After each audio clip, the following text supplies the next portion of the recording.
Assalamualaikum semua. Selamat pagi. Alhamdulillah. Hari ini 3 hari bulan 2 2026. Pandak dah lama tak update. Lama dekat seminggu tak ada update apa-apa. Pandak banyak urusan lah.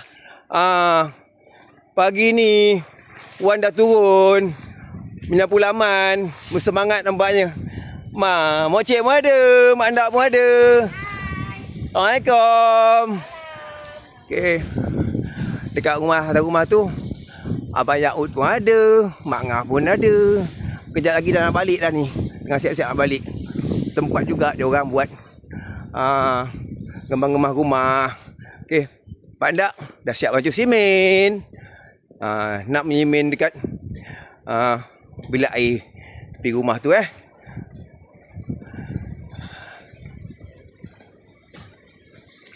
Abang Yaud. Dah masuk bilik.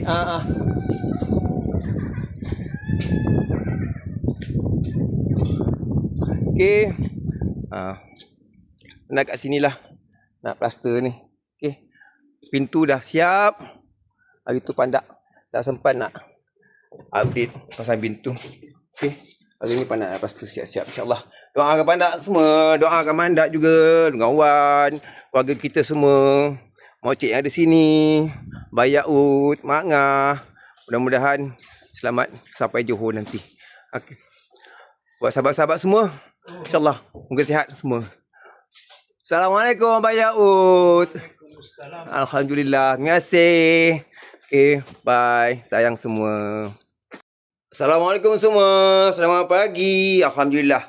Hari ini 5 hari bulan 2 2026.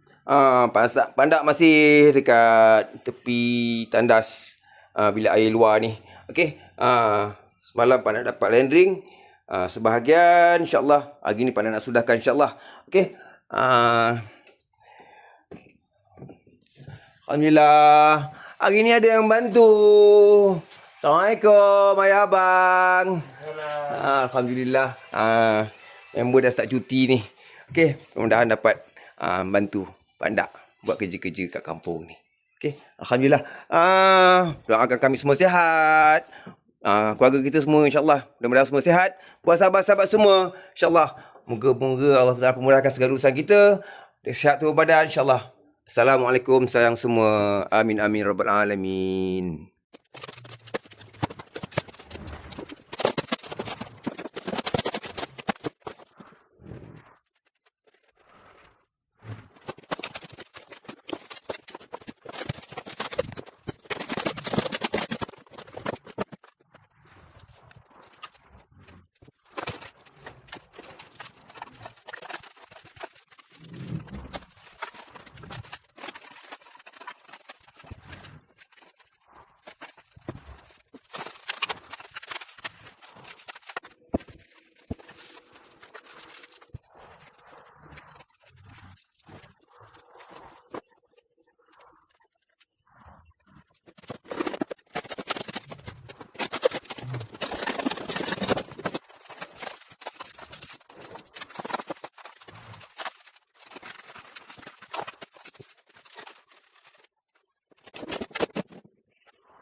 Assalamualaikum semua.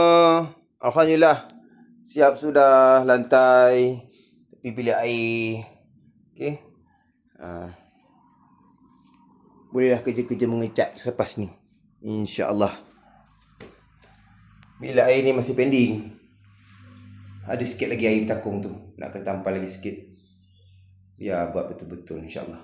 Okay, doakan Pandak sihat. Doakan Pandak sihat, Wan sihat insyaAllah. Keluarga kita semua sihat. Buat sahabat-sahabat semua, terima kasih mendoakan. Assalamualaikum.